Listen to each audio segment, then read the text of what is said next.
ఈరోజు ఎన్నికల మేనిఫెస్టోలో రైతులకు ఏవైతే హామీలు ఇచ్చిండో ఒక్క హామీ కూడా అమలు కాలేదు. 6 నెలలు అవుతుంది. రైతుల రుణమాఫీ అన్నాడు. డిసెంబర్ 9 తారీఖు నాడు మీరు క్రాప్ లోన్ మాఫీ తెచ్చుకోండి, మళ్ళీ 2 లక్షల రుణమాఫీ చేస్తా అన్నాడు. రైతు బంధు 15,000 ఇస్తాడు. 15,000 రాలేదు. ఇవాళ రైతులకు బోనస్ క్వింటాలకు 500, అన్ని ఓట్లకు సమానంగా 500 బోనస్ ఇస్తా అని చెప్పిండు. దాని ఇంత నిర్లక్ష్యమైంది కఠిన వైఖరి రైతుల మీద ఈ కక్ష సాధింపు చర్య మంచిది కాదు. ఇవాళ ముఖ్యమంత్రి గారు బేషరతుగా నిన్న మీరు సమీక్షా సమావేశంలో ఖాళీ సన్న ఓట్లకు మాత్రమే నేను బోనస్ ఇస్తా అంటున్నాం. కానీ అధికారంలో రాకముందుకు ఒక మాట, అధికారంలో వచ్చిన తర్వాత ఒక మాట. ఇవాళ మేము తక్షణంగా రైతులందరూ కూడా కళ్ళంలో ఉన్న నానిపోయిన ఓట్లన్నింటి కొనాలి, రైతులకు బోనస్ ఇవ్వాలి, రుణమాఫీ చేయాలి, రైతు బంధు ఇవ్వాలి. ఖచ్చితంగా నీవు గతంలో హామీలు ఎన్నికల మేనిఫెస్టోలో ఇచ్చిన 6 హామీలు కూడా ఒక్కటి అమలు కాలేదు. నీవు రైతుల మీద కక్ష సాధింపు చర్య పాల్పడుతున్నావు. నీవు ఎప్పుడైతే రైతు ముఖ్యమంత్రి అయితేనే రైతులకు న్యాయం జరుగుతుంది. నీవు ఈ జిల్లాకు సంబంధించిన వ్యక్తివి. ఇవాళ జిల్లాలో ఎంతో అన్యాయం జరుగుతూ ఉంది. ఇవాళ మనకి ఈ జిల్లాలకు 24 గంటల కరెంట్ వస్తలేదు. రైతుల కళ్ళంలో ఒడ్లు నానిపోయినాయి, మొలకెత్తినాయి. రైతుల పట్ల నిర్లక్ష్య వైఖరి నశించాలి. ఖచ్చితంగా రేవంత్ రెడ్డి నిరంకుశ పాలనను విరమించుకొని రైతులకు అన్ని ఓట్లకు సమానంగా క్వింటాలకు 500 బోనస్ ఇవ్వాలి, రుణమాఫీ చేయాలి, రైతు బంధు ఇవ్వాలని చెప్పి నేను డిమాండ్ చేస్తాను.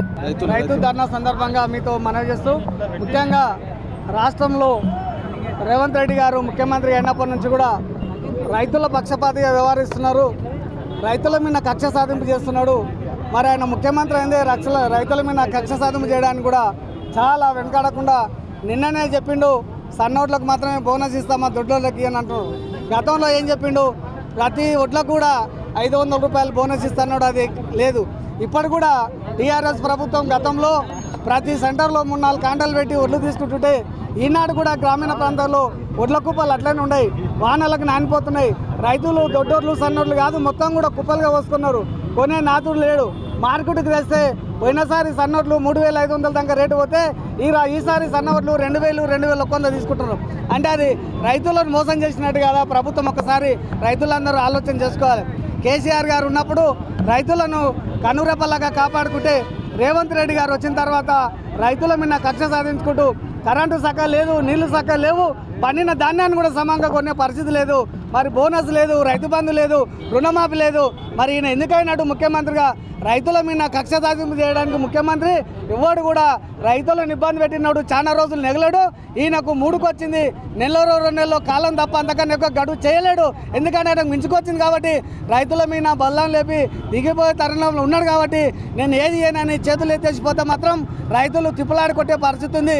నేను ఉమ్మడి మామనార్ జిల్లా అంటాడు. ఉమ్మడి మామనార్ జిల్లాకైనా ఉరగబెట్టింది ఏముంది?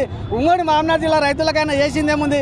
ఒకసారి అనుమైన మామనార్కు తెలంగాణ చౌరకు చెప్తే బాగుంటుంది. దయచేసి మామనార్ జిల్లా చెప్పుకోవడానికి మాకు సిగ్గుగా ఉంది.